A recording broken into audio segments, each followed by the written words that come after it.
Welcome to Nigeria. It's called the Giant of Africa, not just for its size, but for the raw electric energy that emanates from its cities and people. Here, the future isn't something you wait for, it's something you build by sheer willpower.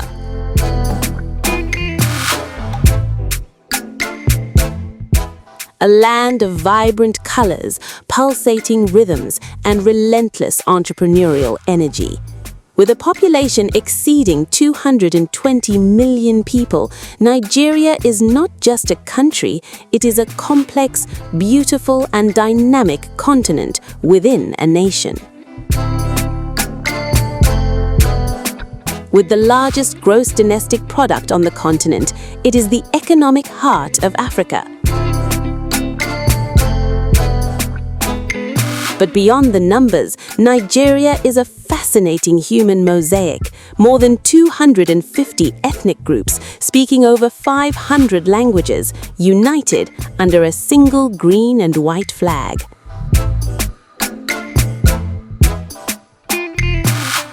So, why does this country fascinate as much as it intimidates? Because it is a land of extreme contrasts. It is the homeland of billionaires like Aliko Dangote, but also of a creative youth who are reinventing global tech from the working-class neighborhoods of Yaba. In this one-hour documentary, we uncover the heartbeat of a nation that defines African culture, sets global entertainment trends, and stands as an economic titan. This is Africa Revealed, and this is Discover Nigeria.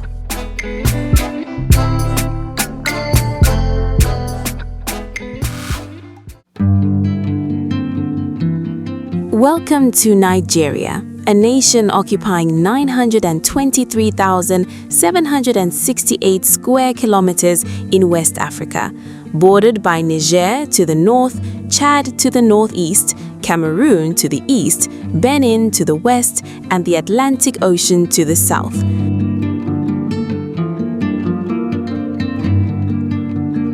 A landmass slightly larger than France and more than 3 times the size of the United Kingdom. 2 great rivers define its body. The river Niger, the third longest in Africa, enters from the northwest and sweeps diagonally through the heart of the country before emptying into the Gulf of Guinea. The river Benue, its principal tributary, flows from the northeast and merges with the Niger at Lokoja in Kogi State. Together, they split Nigeria into 3 natural zones and 3 natural worlds. The north is the Sahel, dry, expensive, stretching toward the edge of the Sahara. Here, the landscape is defined by dusty plains, camel markets, and ancient trade routes that connected West Africa to the Mediterranean for centuries. Temperatures routinely exceed 40 degrees Celsius. The rain is scarce. The horizon is vast.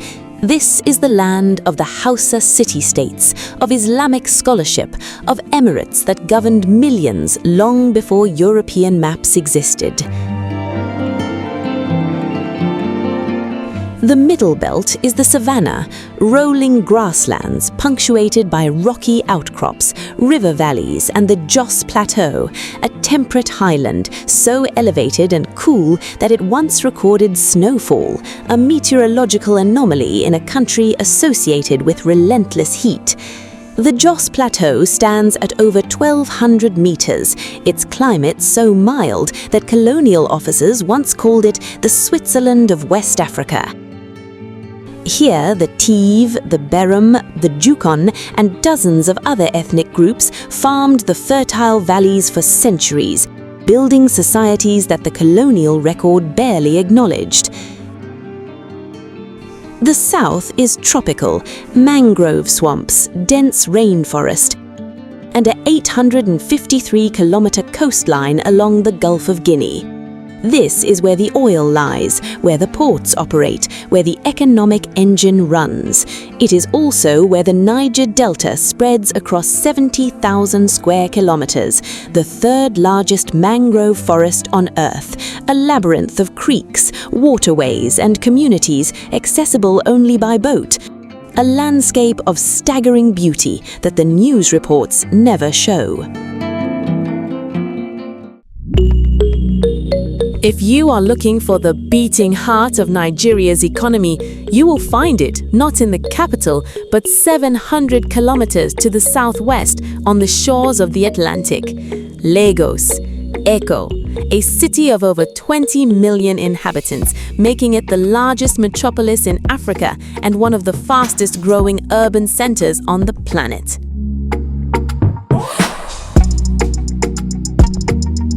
If Lagos were a country, it would be Africa's sixth largest economy. The city generates approximately 30% of Nigeria's GDP and processes over 80% of the nation's maritime trade through its ports at Apapa and Tin Can Island.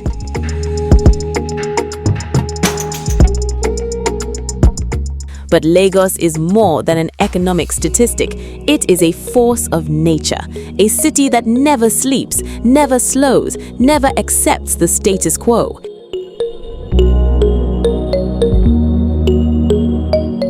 Here, the traffic is legendary. Over 12 million vehicles navigate a road network that was built for a city of 2 million. The Danfo buses, painted yellow, chaotic, iconic, weave through gridlock with a logic that only Lagos drivers understand. The Okada motorcycles thread through gaps between trucks that no GPS could navigate.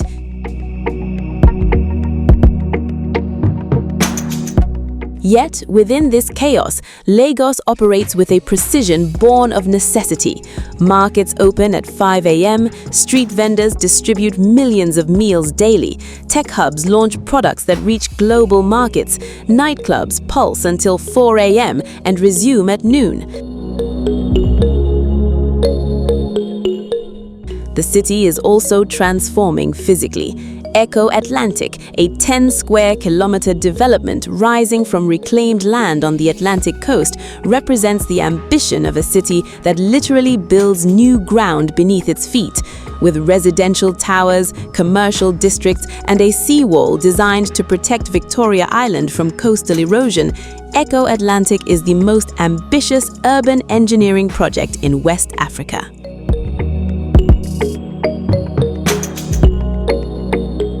But the political heart of Nigeria beats elsewhere.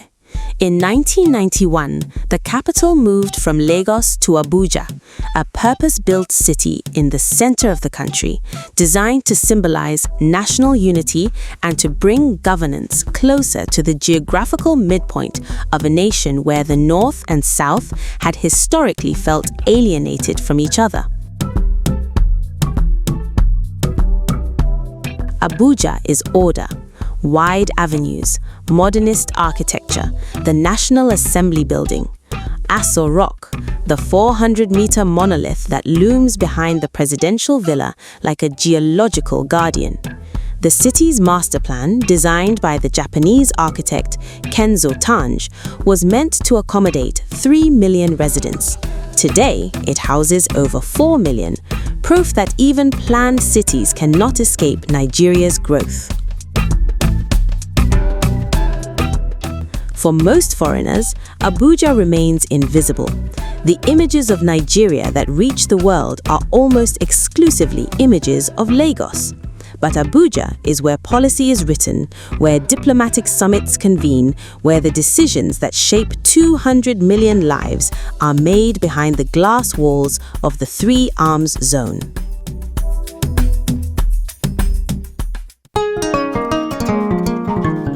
Beyond the cities, Nigeria's landscape holds wonders that the outside world rarely encounters. Zuma Rock, rising 725 meters from the plains north of Abuja, is called the Gateway to Abuja, a monolith so vast and perfectly proportioned that it appears to have been placed there by design. Local tradition holds that the rock catches fire during the rainy season, and its face-like formation has earned it comparisons to Uluru in Australia.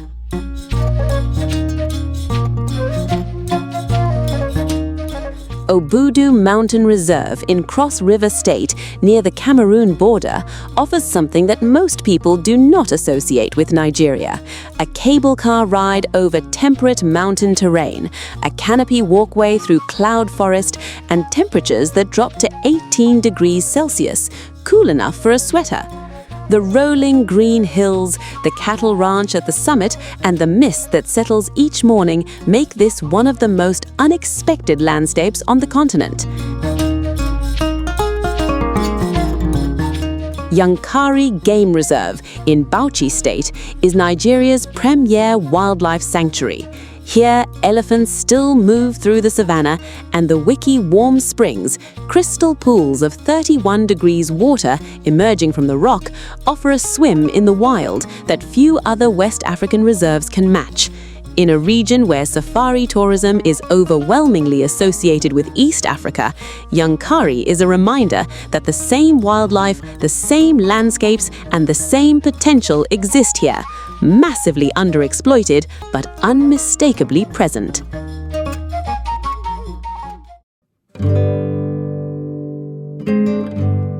It is impossible to understand Nigeria without understanding that this land was home to some of the most powerful and sophisticated civilizations in African history, long before the name Nigeria existed. The Benin Empire, centered in what is now Edo State, governed a territory stretching across vast swathes of the forest region. Its capital, Benin City, was enclosed by a system of walls and moats whose total length exceeded 16,000 kilometers, 4 times longer than the Great Wall of China. Built over 600 years, these earthworks required more material than any other construction project in human history.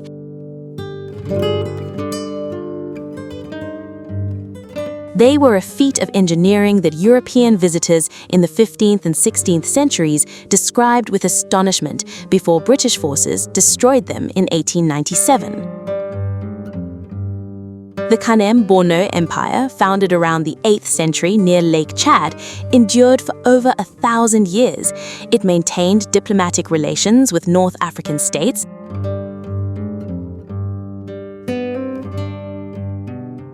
operated a sophisticated administrative system, and commanded an army that, at its peak, numbered over 100,000 cavalry. This was a state that existed before England had a parliament and survived long after many European kingdoms had collapsed.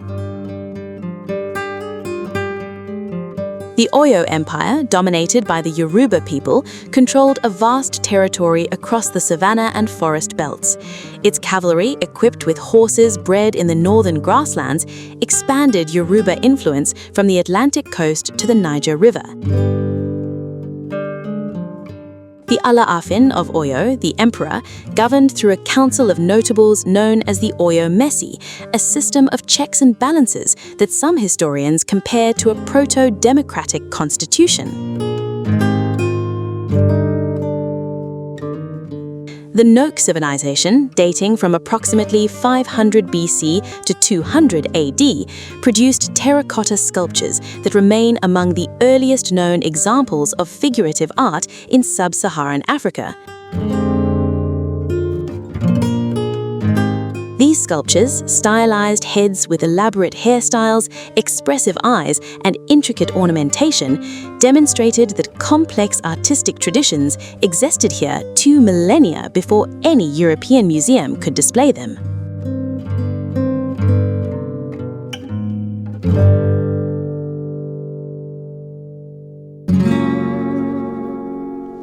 In 1897, a British journalist named Flora Shaw, who would later marry Lord Lugard, the man who would govern Nigeria, coined the name Nigeria in a newspaper column. She derived it from the River Niger. The people who had lived on this land for millennia, who had built empires and produced art and governed themselves through complex political systems, were not consulted. Their homeland was named by a foreign woman writing from London, and the name stuck. In 1914, Lord Lugard executed the Amalgamation, merging the Northern Protectorate and the Southern Protectorate, along with the Lagos colony, into a single administrative entity called Nigeria. This was not an act of unity, it was an act of cost reduction. The British Colonial Office determined that running two separate administrations was financially inefficient. The merger was designed for colonial convenience, not for the benefit of the people it governed. This single decision created a structural problem that persists to this day. The North and the South had different legal systems, different educational institutions, different religious compositions, different economic structures, and different political traditions. The amalgamation forced them into a single framework without resolving any of these differences. It was, in the words of the Nigerian historian Max Seelan, a marriage that neither partner wanted, officiated by a priest who did not understand either language.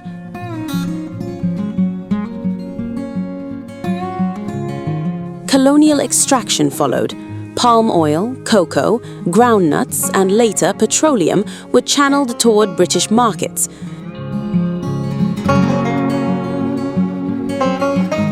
The railway system, which still forms the backbone of Nigeria's transport infrastructure, was built to move raw materials from the interior to the ports, from the land to the sea, from the people to the empire, not to connect Nigerians to each other. Taxation systems forced farmers to shift from subsistence agriculture to cash crop production, creating dependency on volatile global markets controlled by London.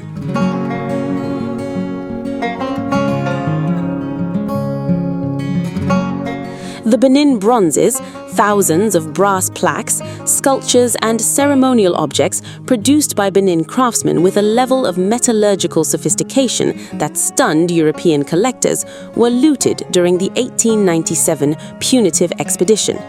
British forces burned Benin City, destroyed its palace, and carried its artistic heritage to the British Museum and private collections across Europe.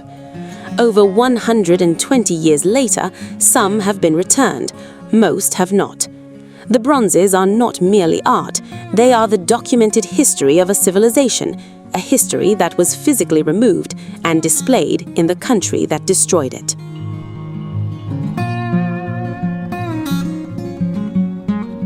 Nigerians did not passively accept colonial rule.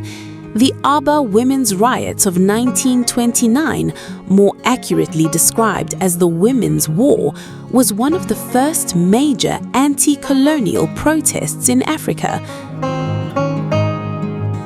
Thousands of Igbo women organized themselves through their traditional network of village councils and marched against the colonial taxation system that threatened their economic autonomy. They occupied colonial administrative buildings, demanded the removal of corrupt warrant chiefs, and confronted British officers with a discipline and coordination that the colonial records underestimated. The British response was violent. Over 50 women were killed. But the protest forced the colonial government to revise its taxation policy and demonstrated that African resistance was organized, strategic, and led by women decades before most independence movements formed.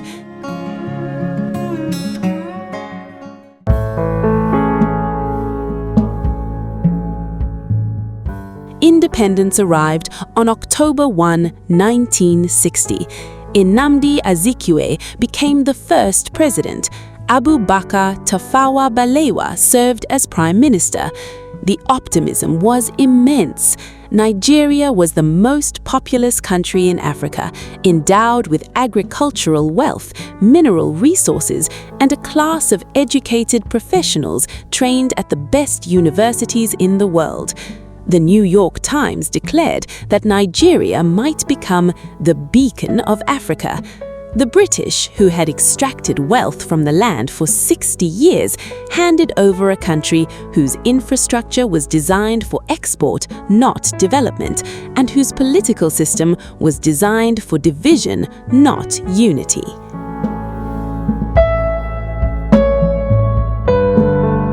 The cracks appeared quickly.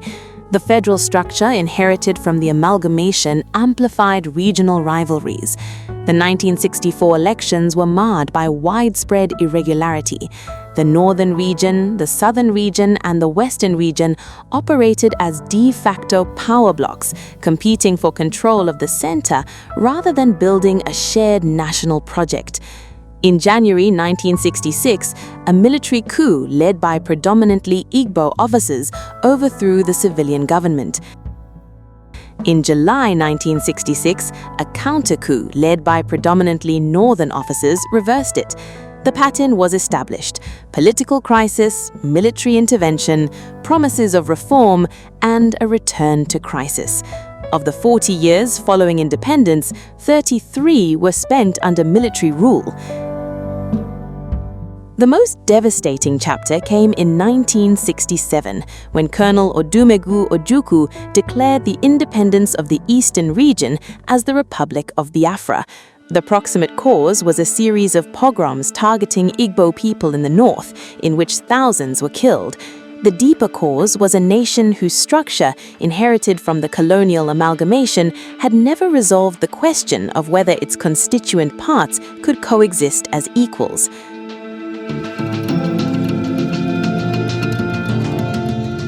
The Biafra War lasted 3 years, from 1967 to 1970. Between 1 and 3 million people died, the overwhelming majority from starvation. The Nigerian government imposed a blockade that prevented food and medical supplies from reaching Biafra's civilian population. The images of emaciated children that emerged from Biafra, photographed by journalists who risked their lives to enter the blockaded territory, shocked the world.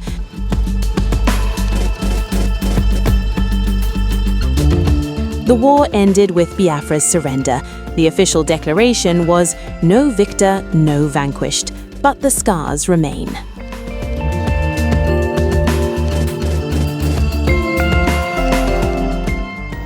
I, Olusegun Obasanjo, do solemnly swear that I will be faithful and bear true allegiance to the Federal Republic of Nigeria. In 1999, Nigeria returned to civilian rule under President Olusegun Obasanjo. Democracy has held, imperfectly but persistently, for over 25 years. Yet, the country's greatest economic asset has also been its greatest political curse.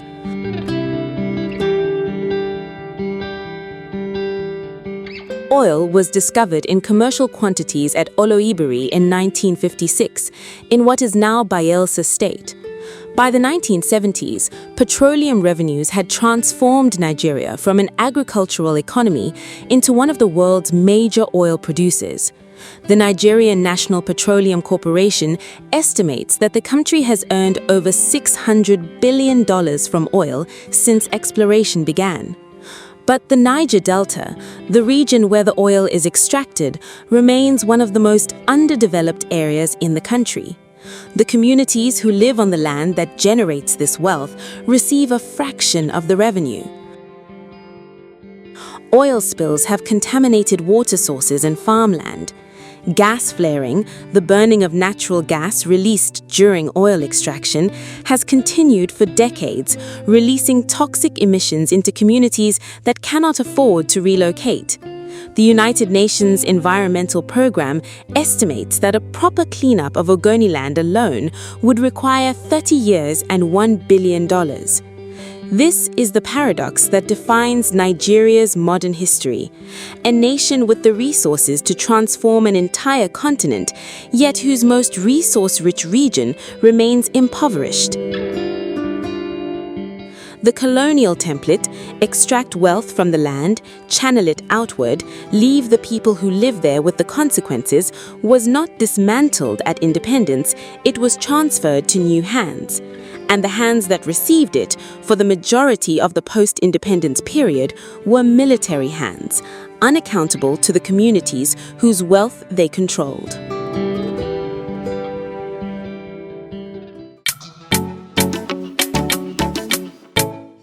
Leave the historical archives and step into the streets, the markets, the homes. Here, Nigeria reveals its most essential truth. This is not a country of one identity. It is a country of 250 identities, coexisting, negotiating, debating, and occasionally clashing, but always stubbornly persisting together. The three largest ethnic groups are the Hausa Fulani, concentrated in the north and comprising over 30% of the population, the Yoruba in the southwest, comprising over 20%, the Igbo in the southeast, comprising approximately 15%. But this classification, convenient for demographic charts, erases the reality on the ground. Nigeria is also home to the Tiv of the Middle Belt, the Kanuri of the northeast, the Ibibio and Efik of the south-south, the Edo of the Midwest, the Nupe of the Niger Valley, the Igala of the Confluence region, the Bayram of the Plateau, the Jukun of the Taraba Hills, and over 240 others, each with their own language, their own traditions, their own festivals, their own ways of organizing family, community, and authority.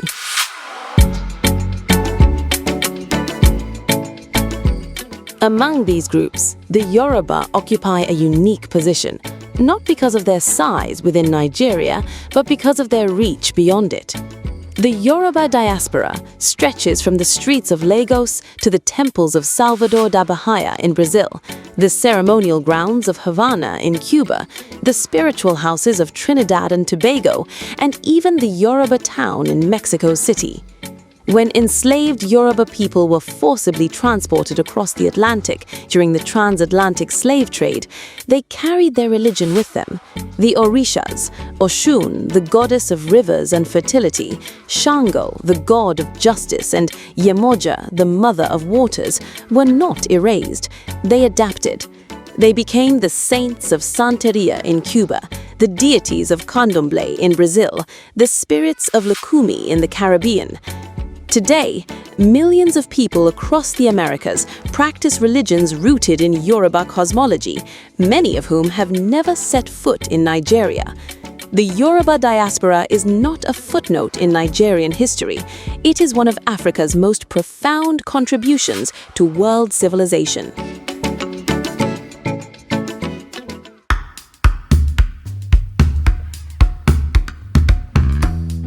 Language in Nigeria is not a single channel. It is 500 channels broadcasting simultaneously. English, inherited from colonial rule, serves as the official language of government, education, and formal commerce. Hausa, the trade language of the north, is understood by tens of millions across the Sahel. Yoruba and Igbo anchor the linguistic identity of the southwest and southeast, respectively. But the language that truly unites Nigeria, the one you hear in Lagos traffic, in Abuja markets, in Port Harcourt bars, in Kano bus stations, is Pidgin English. How you day? How are you? Wetin dey happen? What is happening? I no send. I don't care. Omo, this country na something else. Man, this country is something else. Pidgin is not broken English.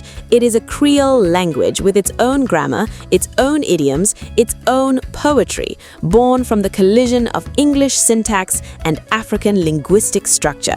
It bridges every ethnic divide.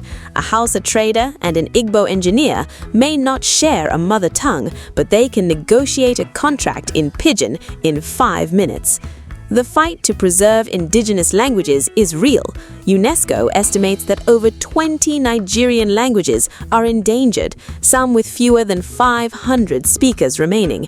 But Pidgin offers something no policy document can: a living, evolving, democratic language that belongs to everyone because it was built by everyone.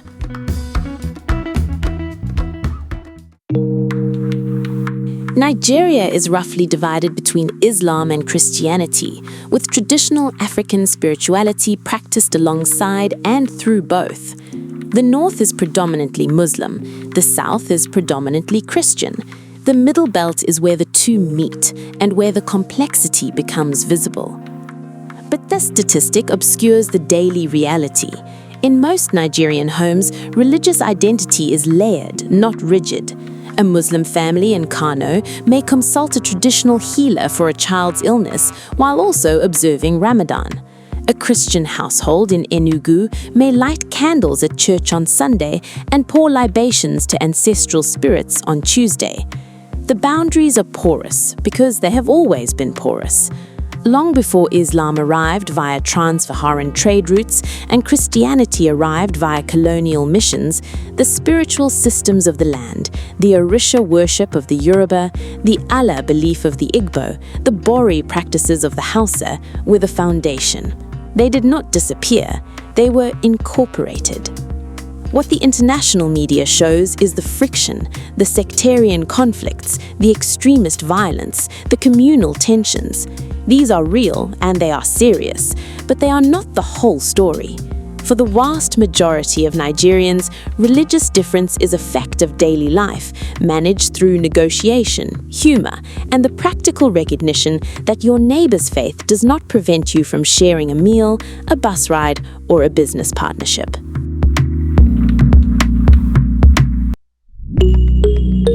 If you ask a Nigerian what defines their identity, the answer may come not as a language or a faith, but as a plate of food. Jollof rice, the dish that has launched 1,000 debates.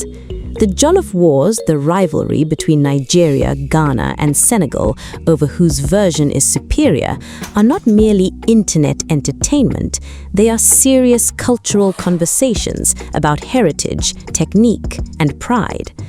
Nigerian jollof, cooked over open firewood at parties and gatherings, develops a smoky depth and a slightly charred edge that its competitors cannot replicate in a kitchen stove.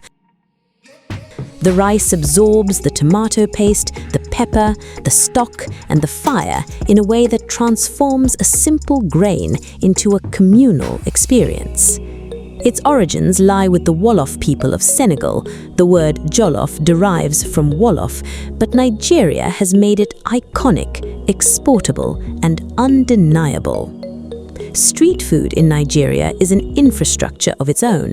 Suya, thin strips of spicy grilled meat dusted with yaji spice blend, sold by Hausa vendors from roadside charcoal grills from dusk until midnight. Puff puff, sweet fried dough balls, golden and crisp, sold at every traffic intersection. Kilishi, dried, spiced meat strips, a northern specialty that travels well across the Sahel. Boli, roasted plantain, blackened on the outside, sweet on the inside, eaten with groundnut sauce. Akara, bean cakes fried in deep oil, served at breakfast stalls from 6 a.m., the protein that starts 1,000,000 working days. Then there are the soups, egusi, ground melon seeds cooked with leafy greens, palm oil and dried fish, rich and earthy.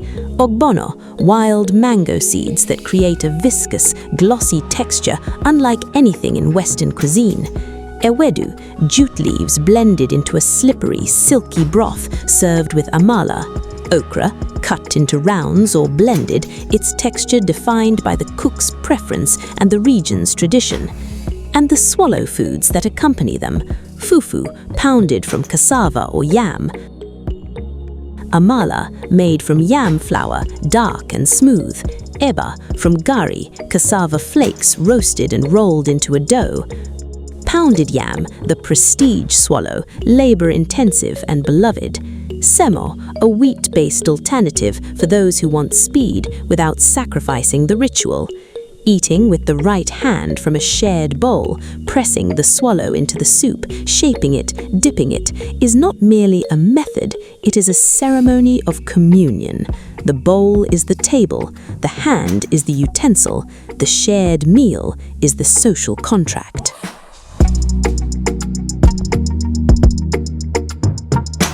Regional food identity is precise. In the north, tul shinkafa, a rice-based swallow, is paired with mian kuka, a soup made from powdered baobab leaves, earthy and slightly sour. Fura danono, bowls of millet immersed in fermented milk, is the pastoral tradition of the Fulani, eaten on the move, designed for the nomadic life. In the southwest, ofada rice, locally grown, unpolished, with a distinctive aroma, is paired with designer stew, a fiery sauce of blended peppers, locust beans, and assorted meat that turns a simple rice dish into an event. In the southeast, abacha, African salad, made from dried, shredded cassava, mixed with palm oil, crayfish, and garden eggs, is a cold dish served at gatherings. Nkobi, spicy cow foot, cooked with palm oil and potash, is the evening delicacy at beer gardens across Igbo land. In the south-south, banga soup, made from palm nut extract, rich and aromatic, defines the culinary heritage of the Urhobo and Isoko people. Pepper soup, light, fiery, fragrant with scent leaf, is the universal remedy for cold weather, for hangovers, for the day after a long night. Drinks carry their own cultural weight. Palm wine, tapped fresh from the tree, slightly sweet, slightly sour, served in calabashes at village gatherings and urban bars alike.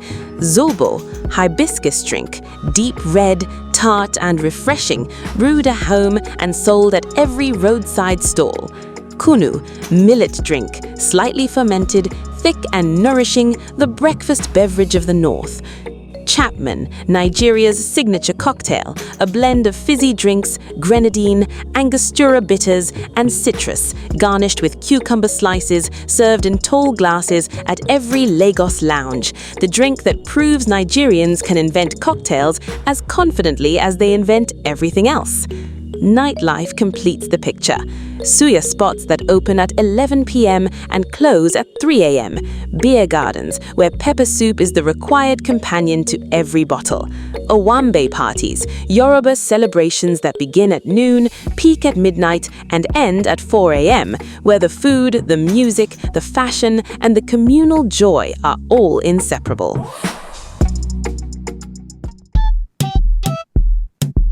From the cultural heartlands, we travel to the places where Nigeria's landscape declares itself with unmistakable force. Zuma Rock rises from the plains 35 kilometers north of Abuja, a 725-meter monolith of granite and gneiss that dominates the skyline like a geological sentinel. Known locally as Zumwa, meaning the place of catching in the Gari language, the rock has served as a landmark for trade routes, a shelter for communities during conflict, and a subject of myth for generations. The formation at its peak resembles a human face, with what appears to be eyes, a nose, and a mouth gazing south toward the capital.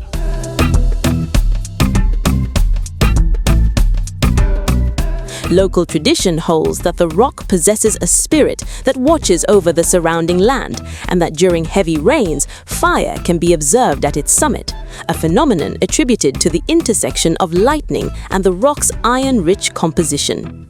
Whether the face is an accident of erosion or a deliberate mark of the land's identity, Zuma Rock stands as a geological signature of central Nigeria, impossible to ignore, impossible to forget.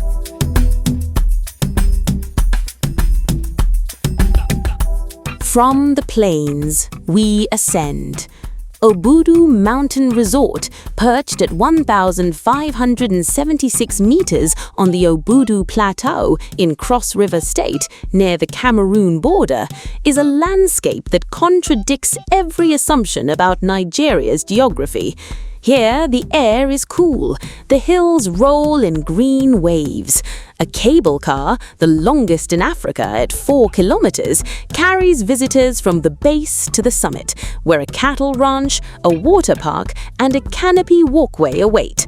The resort was developed in the 1990s as a tourism destination, but its true value lies in the ecosystem it occupies. A montane forest zone where rare bird species, butterflies, and plant species found nowhere else in Nigeria coexist. The mist that settles over the plateau each morning transforms the landscape into something that feels more like the Scottish Highlands than the Gulf of Guinea, a reminder that Nigeria's ecological diversity is as surprising as its cultural diversity.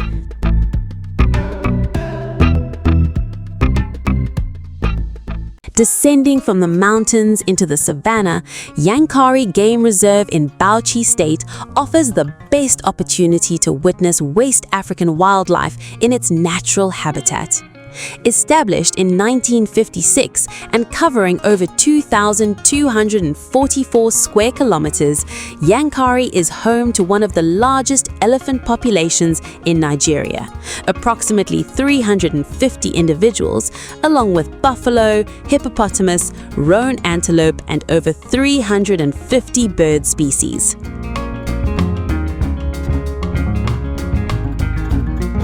The Wiki Warm Springs are the reserve's signature feature. Crystal clear water emerging from the rock at a constant temperature of 31 degrees Celsius fills a series of pools that extend over 200 meters. The springs are open for swimming year-round, and the surrounding vegetation, tall grasses, riverine forest, and rocky outcrops creates an environment where the boundary between the wild and the accessible dissolves. Yankari's infrastructure, while modest compared to East African safari destinations, provides lodging, guided tours, and museum exhibits documenting the reserve's ecology and the archaeological sites within its boundaries, including the Fonku rock shelters, where artifacts dating back 6,000 years have been discovered.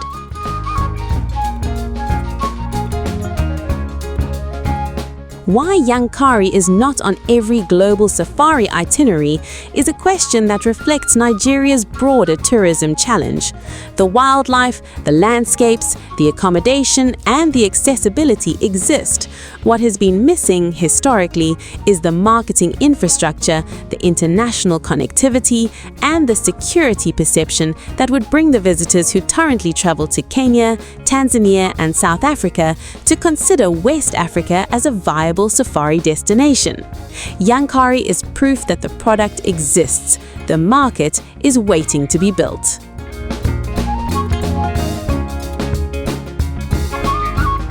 In Osun State, Erin-Ijesha waterfall cascades through 7 tiers of rock, each level offering a pool of increasing solitude as climbers ascend. The waterfall emerges from the hillside, surrounded by thick vegetation, and the climb from the base to the 7th level takes approximately 40 minutes through pathways carved by generations of visitors. Each tier reveals a more secluded pool, the lower levels crowded with families, the upper levels reserved for those willing to climb further.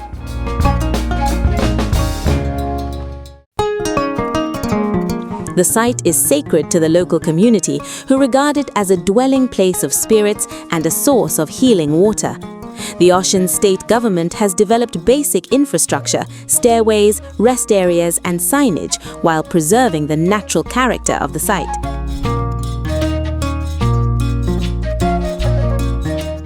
Erin-Ijesha is a reminder that some of Nigeria's most compelling landscapes are not in remote wilderness, but within reach of major cities, waiting for the infrastructure that would make them internationally accessible.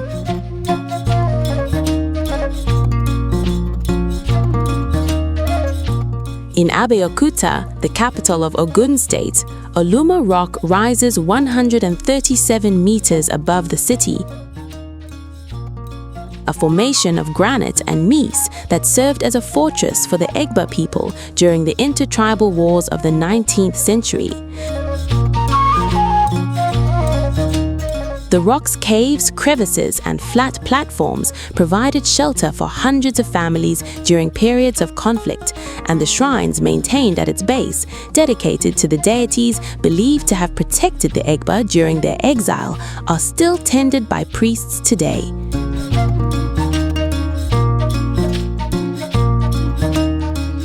A climb to the summit, facilitated by stairs and an elevator installed in 2006, reveals panoramic views of Abeokuta, the red roofs of the old city, the green expanse of the surrounding farmland, and the Ogun River winding through the valley below. Oluma Rock is not merely a tourist site, it is a document of survival, a physical record of a community that found refuge in the geology of their land and emerged to build a city at its base. The name Abeokuta itself means under the rock, a permanent acknowledgement that the city's identity is inseparable from the stone that sheltered its founders.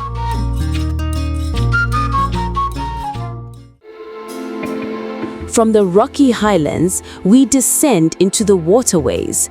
The Niger Delta spans over 70,000 square kilometers across 9 states: Akwa Ibom, Bayelsa, Cross River, Delta, Edo, Imo, Ondo, Rivers, and Abia, forming the 3rd largest mangrove forest on Earth and one of the most ecologically significant wetlands in Africa.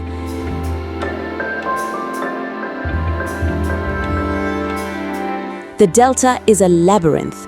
Creeks, rivers, estuaries, and islands create a network of waterways so dense that many communities can be reached only by boat. The mangrove roots grip the banks, stabilizing the soil, filtering the water, and hosting an ecosystem of fish, crustaceans, and birds that depends on the intertidal zone for survival. The freshwater swamps further inland contain endemic species, fish, amphibians, and plants found nowhere else on the continent. This is the landscape that the oil industry reports never show. The creeks where children pedal to school, the markets that float on platforms above the water, the communities that have lived here for centuries, building their homes on stilts, their economies on fishing, their identities on the river. The delta's beauty is inseparable from its vulnerability. Oil extraction has contaminated waterways, destroyed farmland, and degraded the mangrove ecosystem. But the landscape itself, the interplay of river, forest, and ocean, the horizon where mangrove meets open water, the communities that persist within this environment, remains one of the most visually compelling and ecologically important regions in Nigeria.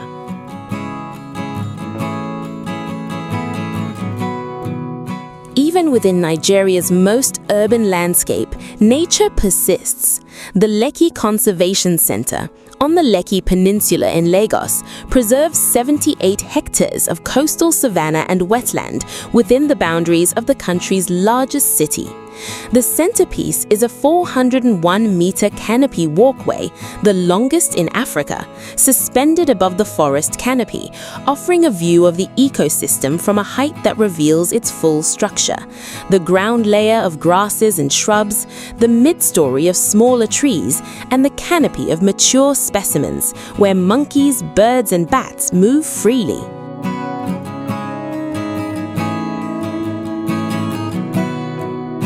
Crocodiles inhabit the reserve's ponds, monitor lizards cross the pathways. Over 150 bird species have been documented within its boundaries. The contrast is deliberate. On one side of the fence, Lagos operates at maximum density. 20 million people, 12 million vehicles, a city that never pauses. On the other, a forest breathes. The Lekki Conservation Center is not an escape from Lagos. It is a reminder that Lagos was built on a landscape that can still sustain life, and that the decision to protect even a small fraction of it within the city's borders is an act of long-term intelligence.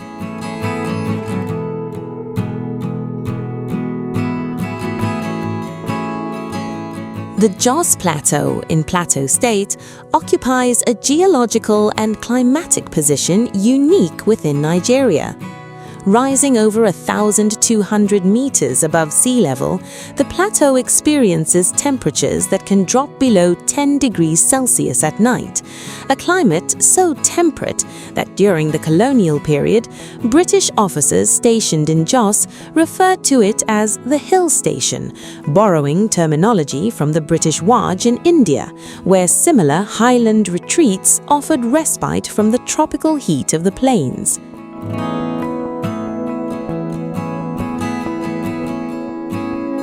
Asop Waterfall, located on the slopes of the plateau near Jos, cascades over a rocky escarpment surrounded by ferns, mosses, and montane vegetation. The waterfall is not grand, it does not rival Victoria Falls or Iguazu, but its setting within the cool green highlands creates an atmosphere that is genuinely unexpected in a country associated with heat and humidity.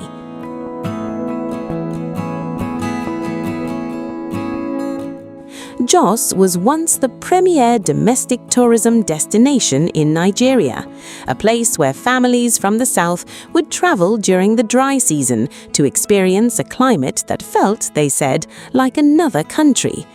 Security challenges in the region have reduced this flow in recent years, but the plateau's landscape, its waterfalls, its temperate air, its geological formations remains intact, waiting for the conditions that would allow it to resume its role as Nigeria's highland refuge.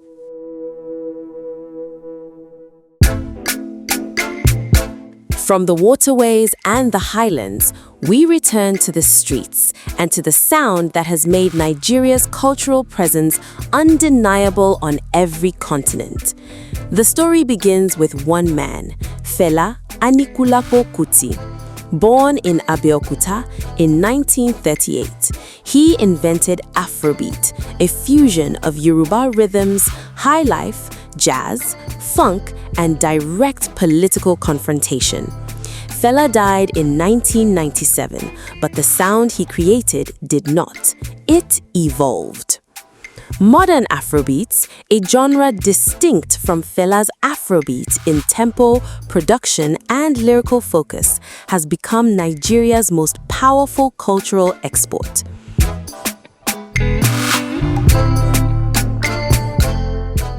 In 2025, Nigerian music generated over $150 million in recorded revenue, according to the International Federation of the Phonographic Industry. Afrobeats has made Nigeria culturally visible on a global scale, and it has done so without diluting its identity.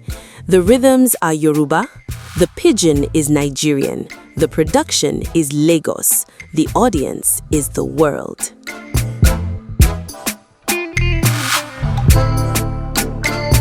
If music is Nigeria's voice, cinema is its mirror. Nollywood, the Nigerian film industry, produces approximately 2,500 films per year, surpassing Hollywood in volume and second only to India's Bollywood in global output.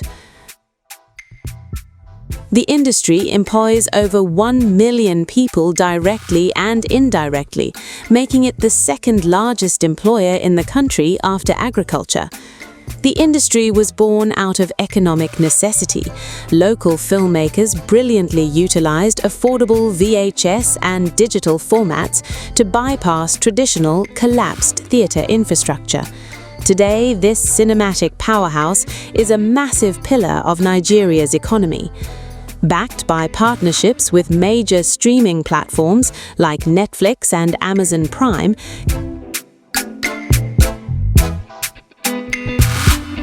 Contemporary Nigerian cinema now commands multi-million-dollar box office returns, captivating global audiences with authentic, culturally rich African stories.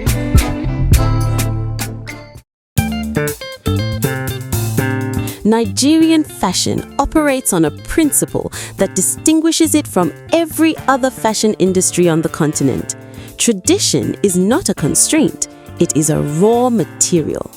Ankara prints, the bold, geometric, vibrantly colored wax-resist fabrics that have become synonymous with African dress, are not indigenous to Nigeria.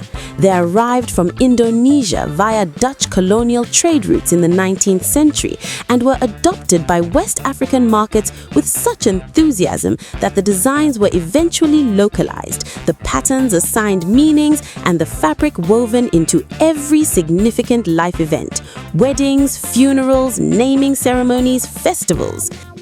The Jelle, the Yoruba head tie, is an architectural feat. Wrapped around the head in folds that can rise 30 centimeters or more, shaped into fans, wings, crowns, and abstract sculptures, the Jelle transforms the wearer's silhouette into something that cannot be achieved by any hat in Western fashion.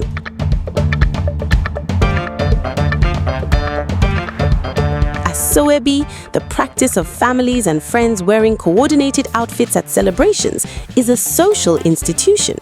At a Yoruba wedding, the bride's family wears one fabric, the groom's family wears another, the couple's friends wear a third, and the hierarchy of relationships is expressed visually through the textile.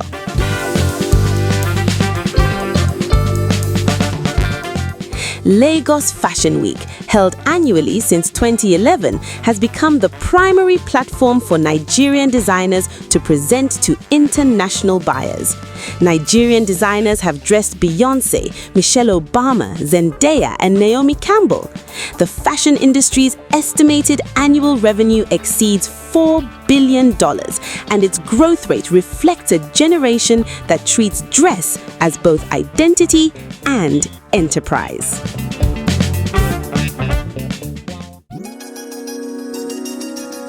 If fashion is Nigeria's aesthetic export, technology is its structural one. Lagos has become the startup capital of Africa, a designation supported by numbers that no other African city can currently match. Paystack, founded in 2016 by Shola Akinlade and Ezra Olubi, was acquired by Stripe in 2020 for over $200 million, the largest acquisition of an African tech company at that time.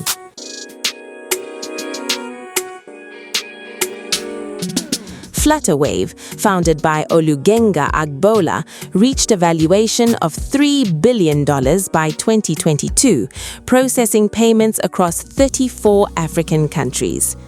These companies did not emerge from a well-funded ecosystem. They emerged from constraints: unreliable electricity, limited broadband, regulatory uncertainty, and a financial system that excluded the majority of the population. By 2025, Nigeria's tech ecosystem had attracted over $2 billion in venture capital investment since 2019, with Lagos hosting over 400 active startups.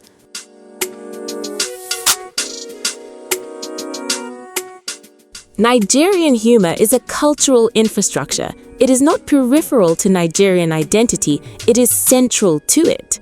The country's most successful comedians, Basketmouth, Alibaba, Bovi, and hundreds of others fill arenas with audiences who come not just to laugh, but to see their own daily realities reflected, exaggerated, and made survivable through humor. On the internet, Nigerian comedy has become the most recognizable African content format globally.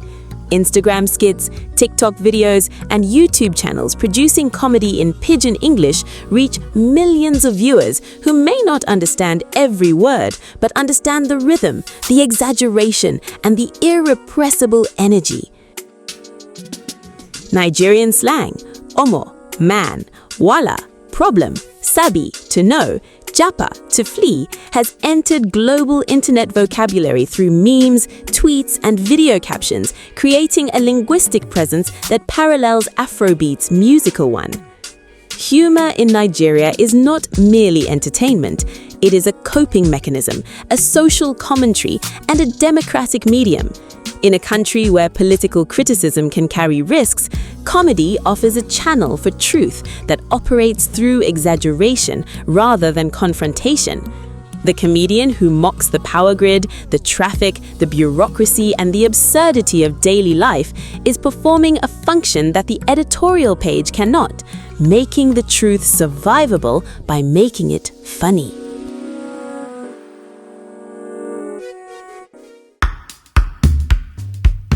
Before we conclude, here are 10 facts about Nigeria that most people outside its borders have never encountered. Number 1. Nigeria has more English speakers than the United Kingdom. With over 100 million people using English as a primary or secondary language, Nigeria is the world's third largest English-speaking nation after the United States and India. Number 2. Nollywood produces more films annually than Hollywood and Bollywood combined. Over 2,500 titles per year, generated by an industry that was born on VHS tapes and now streams globally on Netflix and Amazon Prime Video. Number 3. The Yoruba goddess Oshun is worshipped by millions in Brazil, Cuba, Trinidad, and Mexico, a religious tradition that survived the transatlantic slave trade and now thrives across continents without any institutional support from its country of origin. Number 4. Ngozi Okonjo-Iweala, a Nigerian economist who served 2 terms as the country's finance minister, currently directs the World Trade Organization, the first African and the first woman to hold this position.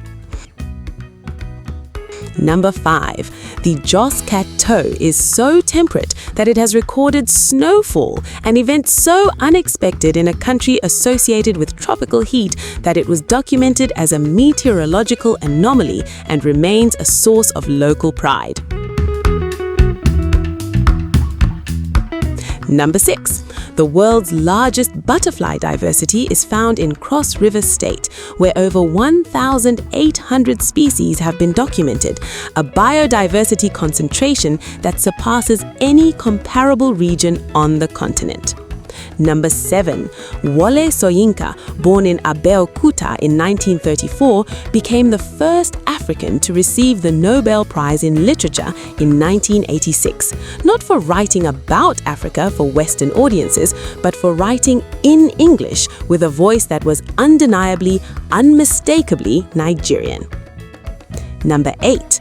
The Dufuna canoe, discovered in Yobe State in 1987 and dated to approximately 8,000 years old, is the oldest known boat in Africa and one of the oldest in the world, evidence of navigation technology that predates most recorded civilizations. Number 9. Nigeria's diaspora sends home over $20 billion annually in remittances, a figure that exceeds the entire GDP of some African nations and represents the most reliable external capital inflow into the Nigerian economy. Number 10. Chimamanda Ngozi Adichie's TED Talk, The Danger of a Single Story, has been viewed over 30 million times. In it, a Nigerian writer articulates precisely the problem that this channel was created to address, that the world understands Nigeria through a single narrative of dysfunction, and that this narrative is not merely incomplete, but actively distortive. Her talk is not a footnote to this documentary, it is its philosophical foundation. As this journey draws to a close, one thing becomes clear. Nigeria is not a simple story. It is 200 million stories. It is ancient kingdoms and modern startups. It is the most complex country in Africa, and that complexity is not a deficiency. It is the source of its resilience, its creativity, and its refusal to be reduced to a single narrative. If this documentary has changed your perspective on Nigeria, Please let us know in the comments what surprised you the most. Would you like to visit the country or perhaps even live there? Please like this video, subscribe to Africa Revealed, and share it with those who want to discover the real Nigeria. See you soon. Keep exploring, learning, and sharing Africa with the world.